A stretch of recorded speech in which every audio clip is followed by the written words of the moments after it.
Hello everyone, this is Pedro Romero reporting on the 2021 LCS Summer Split. I have here with me the mid laner for Counter Logic Gaming, Pobelter, who just came off of a defeat to 100 Thieves to finish off Week 5 0-3. Pobelter, I know it's tough to talk after this kind of game, but how are you doing, man? Um, could be better. Mm-hmm. And so I'd like to know your overall thoughts regarding this week. I mean, you guys had not only the recent game against Hundred Thieves, but you faced off against Evil Geniuses and Golden Guardians and lost to that. So I'd like to know your overall thoughts regarding those games and the team's performance from those games. Yeah,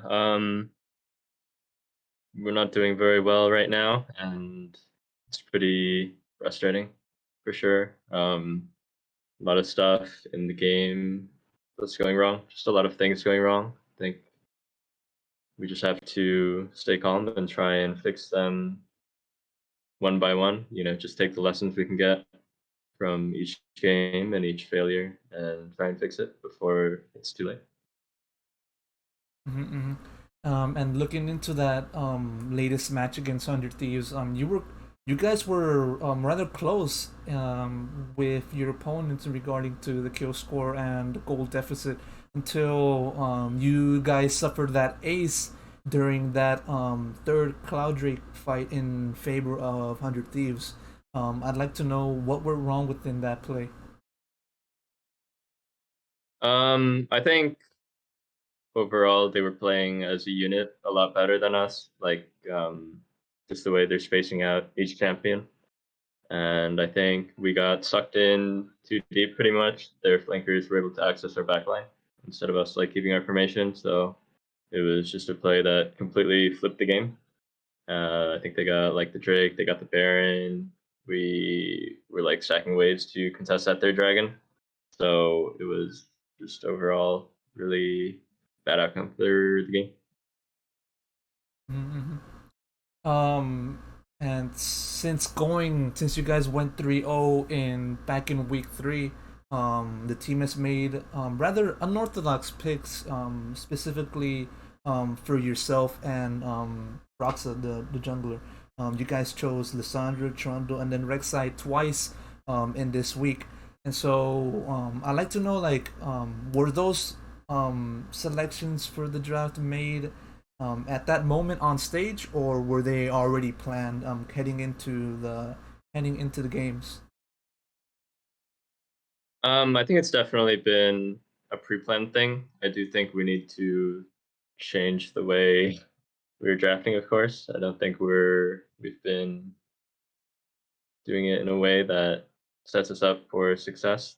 Um, it's like part draft and part us just playing poorly. And I think the difficulties we're having in draft also comes down to, player champion pools and things like that as well. But I think it's stuff we need to fix moving forward. I think when we had that one really successful week where we went 3-0, it was sort of like a band-aid to our problems. But once that got solved out, there wasn't really much substance that and strength that we could use to keep winning our games. So I think we need to build up that stability. Right, right, right. After playing against Golden Guardians in the first day of week 5, Smoothie, the support, did a scrum interview. And in that scrum interview, he said that the team wasn't prepared for the lane matches, specifically in the top lane and jungle. As you might remember, both Finn and Broxel were very behind from the outset of that match. And so, considering the current state of the team, does this lack of preparation happen like often, or are there other issues that impede your play? And I'm saying this like on a broad sense, if you can explain.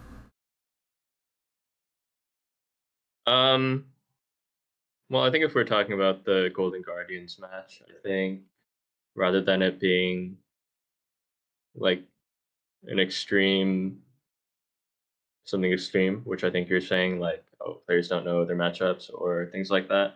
I think they were able to set up a really good play that set us really far behind early with the top dive that we weren't prepared for, and that ended up having like really big repercussions throughout the game.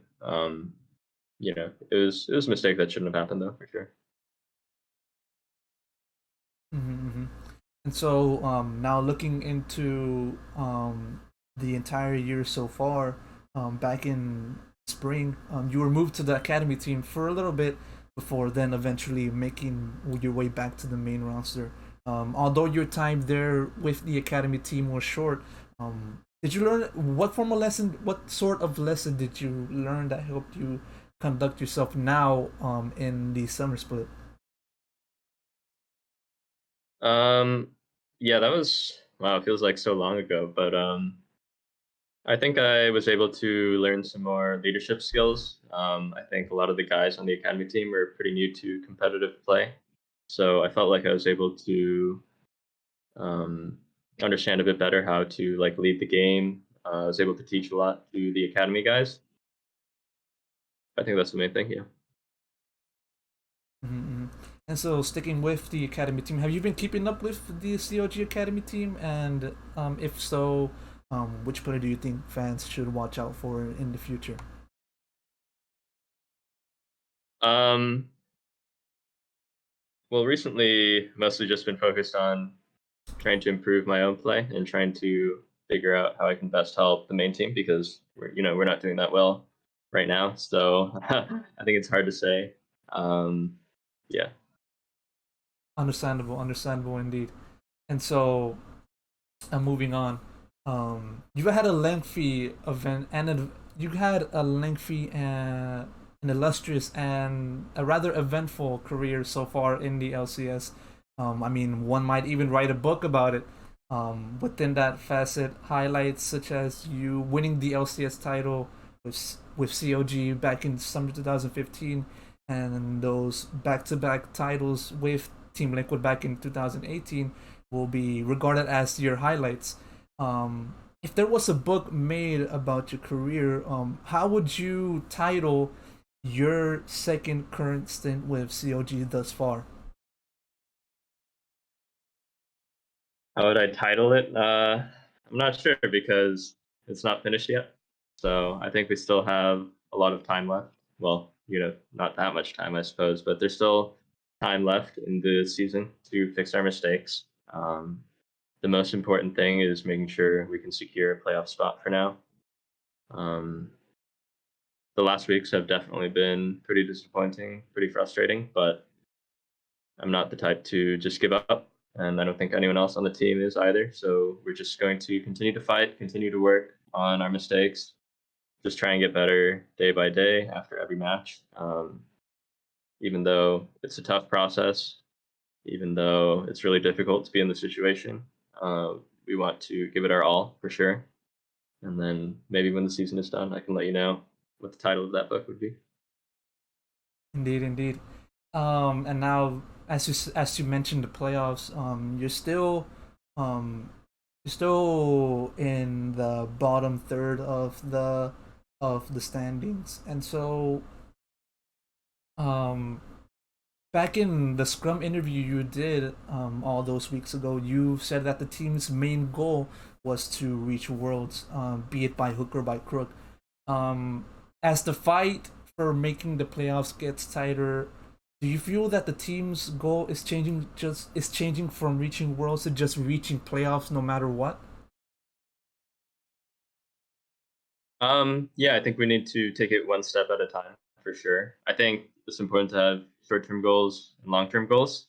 So we can say the long-term goal is to make it to Worlds, but the short-term goal for now, we gotta get some wins on the table. We gotta approach each game as a life or death situation and try our best to win each and every single game because every single one of those games, win or lose, is going to count on whether or not we can make that goal.